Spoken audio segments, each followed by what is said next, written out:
It was a dark and stormy night, and Sarah was home alone.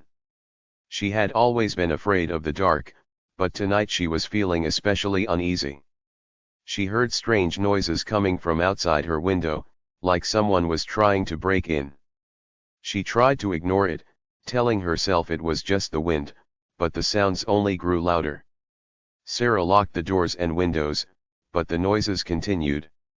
Suddenly, she heard a soft tapping on the front door.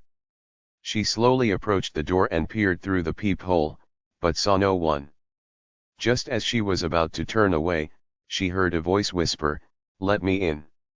Sarah was paralyzed with fear and couldn't move. The voice at the door became angrier and more demanding, and Sarah finally mustered up the courage to run to the phone and call for help. But when she picked up the phone, there was no dial tone, and the line was dead. As she backed away from the phone, the doorknob began to turn on its own.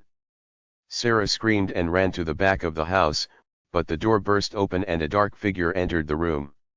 She could hear its footsteps getting closer, and she knew she was trapped. Just as the figure was about to grab her, she woke up, drenched in sweat. It was all just a nightmare, but it felt so real.